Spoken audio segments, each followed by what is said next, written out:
ఓం మహాగణాధిపతయే నమః. ఓం గురుభ్యో నమః. ఓం శ్రీమాత్రే నమః. మనం ఈరోజు గురువు శని డబుల్ ట్రాన్సిట్ అంటారు. అంటే రెండు గ్రహాలు ఒకే భావం మీద గనక దృష్టి సాధించినప్పుడు ఆ యొక్క భావం ఫలకృతం అవుతుంది. మనం చూడండి, చాలా అంశాలు గృహం కట్టుకోవాలనుకుంటాం, విద్య పూర్తి చేసుకోవాలనుకుంటాం, కొన్ని బ్యాక్లాగ్స్ మిగిలిపోతుంటాయి. వివాహం కానివ్వండి, ఉద్యోగం కానివ్వండి, వ్యాపారం కానివ్వండి, ఒక స్థలం కొనుక్కోవడం కానివ్వండి, ఇలాగ అనేకమైనటువంటి అంశాలు. లేదా ఒక అగ్రిమెంట్ చేసుకుంటున్నాం, అగ్రిమెంట్ కంప్లీట్ అవ్వట్లేదు, లేకపోతే ఇలా అనేకమైనటువంటి అంశాలు ఏవైతే ఉంటాయో ఒక్కొక్క లగ్నం నుంచి చంద్రుడు రాశి కంటే లగ్నం చాలా బలమైనటువంటిది గుర్తుపెట్టుకొని, చంద్రరాశి బలమైనది కాదని కాదు, లగ్నం ప్రధానంగా తీసుకోవాలి. మనకి జన్మజాతకాన్ని రీడ్ చేసేటప్పుడు కూడా లగ్నం నుంచే చూసుకుంటాం. కావున లగ్నం నుంచి ఈ డబుల్ ట్రాన్సిట్ అనేటువంటిది ఏ భావం మీద పడుతుంది, అలా ఆ భావం పడ్డప్పుడు మరి అది ఎంత ఫలకృతం అవుతుంది. దాంతోపాటు కుజకేతువులు కూడా కలిసి ఉన్నారు ఇప్పుడు మనకి. దాని ద్వారా ఎటువంటి జాగ్రత్తలు తీసుకోవాలి, ఈ డబుల్ ట్రాన్సిట్ మరియు కుజకేతువుల యొక్క ప్రభావం ఎంతకాలం ఉంటుంది. ఈ డబుల్ ట్రాన్సిట్ దాదాపుగా 1 year ఉంటుంది. కాబట్టి ఈ సంవత్సరం పాటు ఏ లగ్నాల వారికి ఎటువంటి ఫలితాలు వస్తాయి, ఏ విషయాల పట్ల కుజకేతువుల వల్ల జాగ్రత్తగా ఉండాలి అనేటువంటి అంశాలు చెప్తుంది నేనైనప్పటికీ కూడా చెప్పిస్తుంది సాక్షాత్ లలిత అమ్మవారికి భావిస్తూ ఒక్కొక్క లగ్నం గురించి మనం తెలుసుకుందాం. మకర లగ్నము, మకర రాశి. మకరం వారికి కనుక చూసుకున్నట్లయితే ఈ శని గురువుల యొక్క ట్రాన్సిట్ ఏదైతే ఉందో 12వ స్థానం మీద చూపిస్తున్నందుకు మీకు ఇన్వెస్ట్మెంట్స్ చేయడానికి ఇది సరైనటువంటి సమయము.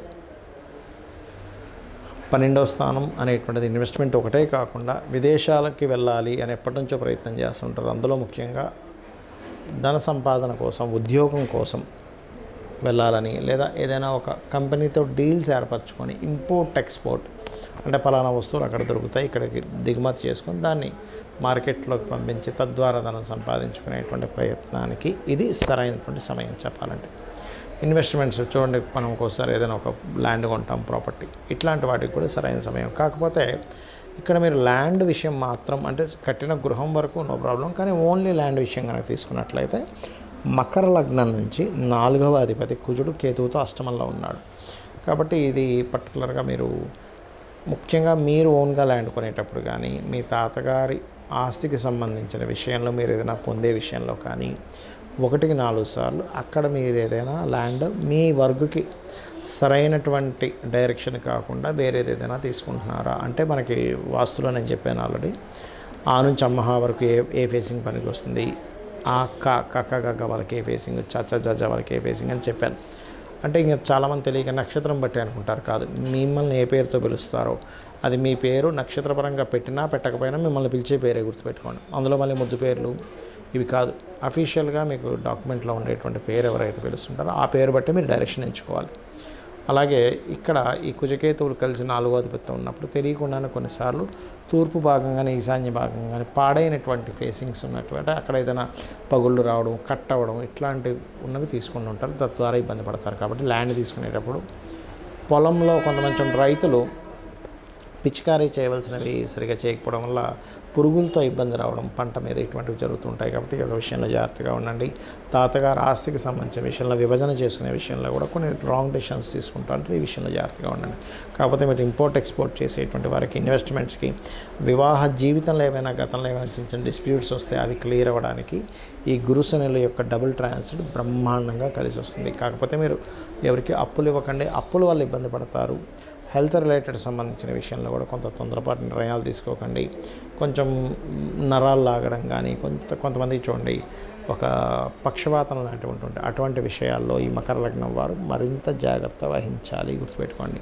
మరి ఈ దోషం తగ్గాలి అంటే కనుక కుజకేతు గ్రహాల దగ్గర దీపారాధన చేయండి, అన్ని విధాలా మీకు బాగుంటుంది.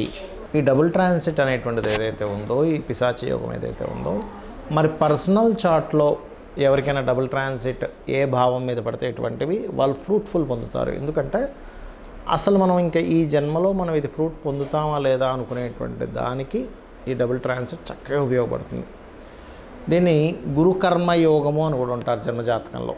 అంటే శని గురువులు, కర్మ అంటే శని, జీవుడు గురువు, కారకుడు గురువు. దీనివల్ల ఎవరికైనా ఈ కాంబినేషన్ పర్సనల్ చార్ట్లో ఉన్నట్లయితే వాళ్ళు టీచింగ్స్ లైన్స్లోకి వెళ్ళడానికి, అకౌంటింగ్ రంగాల్లోకి వెళ్ళడానికి, మరియు ధర్మబద్ధంగా జీవితం సాగించడానికి, ధర్మానికి వ్యతిరేకంగా ఉండాలంటే వాళ్ళకి ఎక్కడా కూడా మనసు ఒప్పుకోదు ఈ గురుకర్మ యోగం ఉన్నటువంటి వారికి. దాంతోపాటు కేతు సంబంధం వచ్చిందనుకోండి, ఉదాహరణకి వాళ్ళకి గురుకర్మ యోగా విత్ ఆధ్యాత్మిక యోగం కూడా ఏర్పడుతుంది. సో ఇది గుర్తుపెట్టుకోండి. అయితే ఈ డబుల్ ట్రాన్సిట్ కనుక ఎవరికైనా వాళ్ళ పర్సనల్ చార్ట్లో జన్మలగ్నం మీద సంబంధం ఏర్పడింది అనుకోండి, వాళ్ళు 100% ధర్మబద్ధంగా ఉంటారు. కాకపోతే లగ్నాధిపతి కూడా బాగుండాలి అక్కడ. అలా కాదండి మాకు సెకండ్ హౌస్ కనెక్టివిటీ వచ్చింది ఈ గురుకర్మ యోగం, అలాంటి వాళ్ళు వీళ్ళు ఏంటంటే స్కూల్స్, కాలేజెస్, ముఖ్యంగా 9th హౌస్ బాగుందండి, 4th హౌస్ బాగుంది, ధనయోగం బాగుంది, ఒక మంచి నేను పెద్ద పెద్ద స్కూల్స్, కాలేజ్ పెట్టిన వాళ్ళ జాతకాలు కనుక చూసినట్లయితే వాళ్ళకి గురుకర్మ యోగంతో పాటు మంచి ధనయోగం ఉన్నప్పుడు కొన్ని వందల సెంటర్స్ ఓపెన్ చేయడము, కొన్ని అంటే అసలు ఎవరు ఊహించనంత దీంట్లో ఎడ్యుకేషన్ లైన్లోకి వెళ్ళిపోతారు వాళ్ళు. అదేవిధంగా 3వ స్థానంలో ఉంది గురుకర్మ యోగం. మంచి సహోదరులు, ధర్మబద్ధంగా ఉండేటువంటి అన్నదమ్ములు, అక్క చెల్లెలు వాళ్ళకు ఉంటారు. 4వ స్థానంలో ఏర్పడింది. దాంతోపాటు కుజుడు కూడా బాగున్నాడు అనుకోండి, అప్పుడు వాళ్ళకి ఏంటంటే చక్కగా వీళ్ళు సంస్థలు ఏర్పాటు చేయడానికి మరియు భూమి మూలంగా ధనం సంపాదించడానికి యోగిస్తుంది. 5వ స్థానంలో కనుక ఈ గురుకర్మ యోగం ఏర్పడిందండి, అదేవిధంగా పంచమాధిపతి కూడా బాగున్నాడు అన్నప్పుడు చక్కటి సంతానం సరైన సమయంలో ఏర్పడుతూ ఉంటుంది. 6వ స్థానంలో కనుక ఉన్నట్లయితే వీళ్ళు తీసుకున్న అప్పును ధర్మబద్ధంగా తీర్చగలుగుతారు. 7వ స్థానంలో ఉన్నప్పుడు జీవిత భాగస్వామి ధర్మబద్ధంగా ఉండడం. 8వ స్థానంలో ఉన్నప్పుడు వీళ్ళకి ఏమవుతుందంటే పూర్వీకుల ఆస్తులు రావడం. 9వ స్థానంలో ఉన్నప్పుడు మంచి గురువులు వీళ్ళకి లభించడం, మీరు మంచి గురువుగా పేరు ప్రఖ్యాతలు పొందడం. 10వ స్థానంలో ఏర్పడినప్పుడు మంచి అంటే ఇక్కడ చూడండి మనకు ఒక్కోసారి సరైన సమయంలో సరైనటువంటి కంపెనీలో వీళ్ళకి జాబ్స్ రావడం అనేటువంటి జరుగుతుంది. అయితే ఇక్కడ ఏంటంటే దశమాధిపతి కూడా బాగుండాలి. అదేవిధంగా ఏకాదశ స్థానంలో ఏర్పడినప్పుడు వ్యాపారాన్ని ధర్మబద్ధంగా చేస్తారు. 12వ స్థానంలో ఏర్పడినప్పుడు గురుకర్మ యోగం వీళ్ళు ఎక్కడా కూడా అంటే వీళ్ళ యొక్క వివాహ జీవితాన్ని ధర్మబద్ధంగా గడపడానికే చూస్తారు. గురువు ఉన్నా లేకపోతే గురువు శనులు కలిసి ఉన్న 12వ స్థానం మీద దృష్టి ఉన్నా కూడా. అయితే ఇవన్నీ నేను మీకు ఎందుకు చెప్తున్నానంటే ఇది ఖచ్చితంగా ఫ్రూట్ఫుల్ ఇచ్చేటువంటి కాంబినేషన్ అంటారు దీన్ని గురుకర్మ యోగం. మీ జన్మజాతకంలో ఏదైనా బలానా భావం మీద ఉంది కానీ ఆ భావాధిపతి కూడా బాగున్నాడు అన్నప్పుడు ఖచ్చితంగా ఆ భావాన్ని మీరు పొందుతారు. కొంతమంది అంటుంటారు చూసారు ఏమిటోనండి నేను జీవితాంతం కష్టపడ్డానే అసలు ధనవంతుని అవుతాను అవను అని భయం వేస్తుందని. ఇటువంటి వారికి ధనస్థానం కనుక మీకు ధనాధిపతి బాగున్నాడు అన్నప్పుడు మీరు ఒక హోప్ పెట్టుకోవచ్చు జీవితంలో.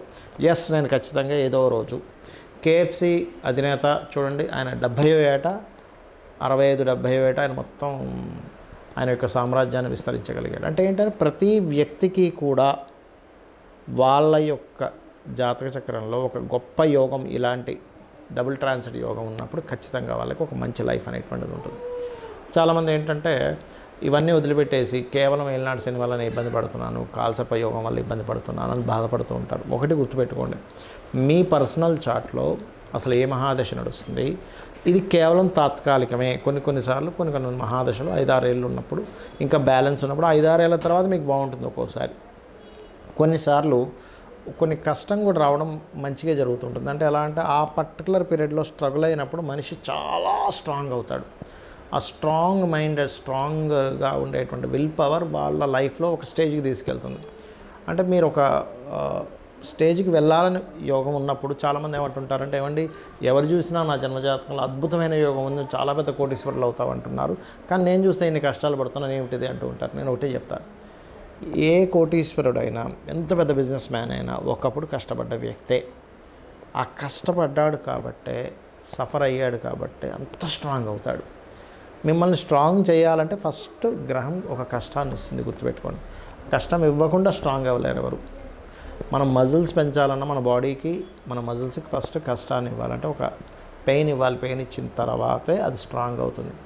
సో మీ అందరికీ కూడా చెప్పేది ఒకటే, మీరు ఎటువంటి కష్టాల్లో ఎటువంటి ఇబ్బందుల్లో ఉన్నా మెయిన్గా ఇవాళ రేపు అప్పులు ఎక్కువగా ఇబ్బంది పడుతున్నారు అప్పుల బాధలతో. కాబట్టి ఓం అపర్ణాయే నమః, ఫైనాన్షియల్ గ్రోత్కి ఓం సంపత్కరీ సమారూఢ సింధుర వ్రజ సేవితాయే నమః అనే మంత్రం.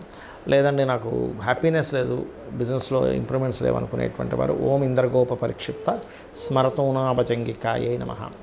అలా కాదు నాకు మంచి జాబ్ రావట్లేదు అనుకునేటువంటి వారు ఓం మాణిక్య మకుటాకార జానుద్వయ విరాజితాయే నమః అని చేసుకోండి. అన్ని విధాలు మీకు బాగుంటుంది. శ్రీమాత్రే నమః.